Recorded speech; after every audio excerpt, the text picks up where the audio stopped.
성경 사무엘상 1장에 보면 한나의 기도가 나옵니다. 한나는 잉태하지 못함으로 그의 대적 분인나 때문에 마음이 격동이 돼서 통곡을 하면서 기도를 합니다.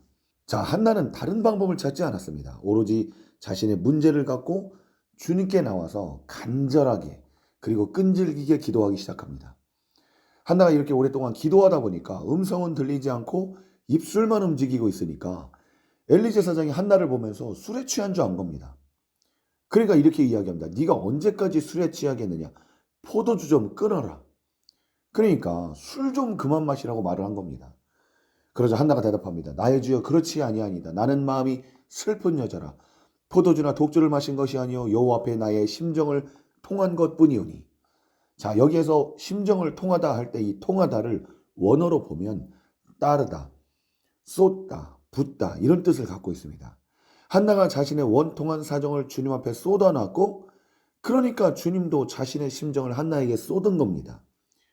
그래서 서로 마음이 통했다라는 생각이 드는데 한나는 기도하는 가운데 자신이 잉태하지 못해서 괴로운 것처럼 하나님께서도 자신을 버리고 타락한 백성들 때문에 괴롭다라는 것을 알게 된 겁니다.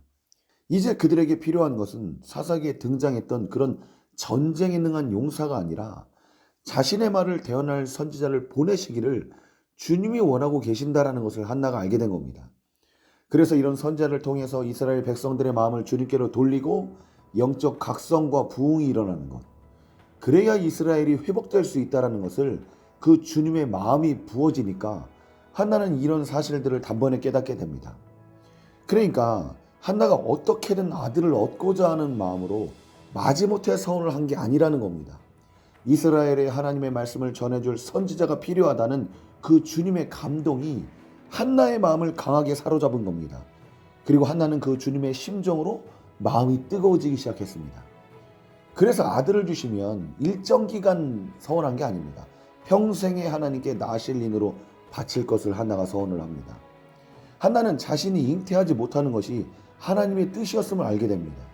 이런 한나의 기도는 어느 날 우연히 그냥 나온 게 아닙니다. 평소에도 늘 하나님을 찾고 구하는 그런 기도의 영성이 있었기 때문에 이렇게 주님과 심정을 통하는 기도를 할 수 있었다라는 겁니다. 주님께서는 이미 한나가 그렇게 간절하게 기도할 것을 알고 계셨습니다. 그리고 이스라엘 백성을 향하신 주님의 애타는 심정을 알고 한나에게서 서원하는 그런 기도를 이끌어내기 위해서 한나를 성택치 못하게 하셨다라는 겁니다. 그리고 한나를 통해서 이스라엘의 마지막 사사 사무엘이 나왔습니다. 여호와의 손이 사무엘이 사는 날 동안에 블레셋 사람을 막았다라고 성경은 기록하고 있습니다. 또한 성경 예레미야 15장 1절에 여호와께서 내게 이르시되 모세와 사무엘이 내 앞에 섰다 할지라도 내 마음은 이 백성을 향할 수 없나니 그들을 내 앞에서 쫓아내치리라고 말씀하실 정도로 그는 모세와 함께 중보의 기도자로 대표되는 인물이었습니다. 이스라엘에게 임할 하나님의 진노를 기도로 막아서고 그들을 하나님의 말씀으로 다스렸던 선지자 사무엘. 이 사무엘이 나오기까지는 고통 가운데 몸부림치며 주님과 심정을 통하는 한나의 기도가 있었다라는 겁니다. 우리에게도 시험과 환난이 찾아올 때 낙심만 하고 있을 것이 아니라 한나처럼 기도함으로 그 고난 가운데 숨겨진 하나님의 선하신 뜻을 이끌어낼 수 있는 그러한 기도, 하나님의 깊은 것을 통달해낼 수 있는 그러한 기도의 영성이 있기를 바랍니다.